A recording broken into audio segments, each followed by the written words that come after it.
all the disappointment surrounding the Six Flags 2020 announcements, I think Jersey Devil Coaster at Six Flags Great Adventure, slated to open in 2020, is by far one of the most anticipated, if not the most exciting, Six Flags announcement of the year. This is, once again, slated to open in 2020.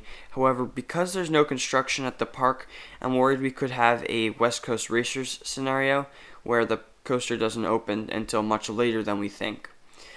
This will have a height of 130 feet, an 87-degree drop, 58 miles per hour of speed, and 3,000 feet of track. It will also feature 2 inversions. Now let's analyze these stats. This is both taller and faster, as well as longer than the other 2 Rocky Mountain construction single rail coasters in the United States. However, it is not steeper and it features 1 less inversion. I'm not sure why they didn't go with a 90-degree drop, but 87 degrees is close enough. I don't think it's really going to make a huge difference there. The 2 inversions are a 180-degree 0G stall and then a 0G roll. These are 2 really nice inversions that will be very fun.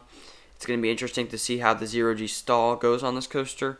As for the 0G roll, well, this is going to be a much bigger version of the corkscrew we have on the other 2 Raptor coasters. The other major difference is that on Railblazer and Wonder Woman Golden Lasso coaster, those feature 8 rows. However, Jersey Devil Coaster will feature 3 trains with 12 cars, or rows.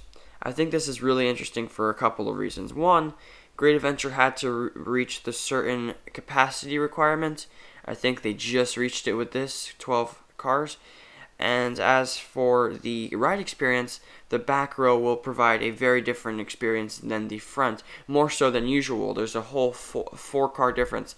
This means that the back is going to be extremely intense, especially on the drop and some of the inversions. The park is actually not taking out the Congo Rapids like rumored, but most of the Looney Tunes Seaport area is leaving. This is all based on the animation, and things are subject to change. However, based on the animation, the Congo Rapids ride is going to be staying next to Nitro, and the Looney Tunes Seaport Kiddie area is going to be leaving. Definitely an interesting location for the coaster. It's a bit off to the side in the woods, sort of matches up with the Jersey Devil theme. Speaking of the theme, the park still has the El Diablo statue. They're super loops, so maybe they'll use that for the front entrance. And I just wanted to comment on these front row cars. I think they look great. The Zero Train cars on RMC coasters are always amazing. This is no exception. This looks fantastic. I think overall the coaster looks really good. Has that nice orange color that Railblazer has with gray supports.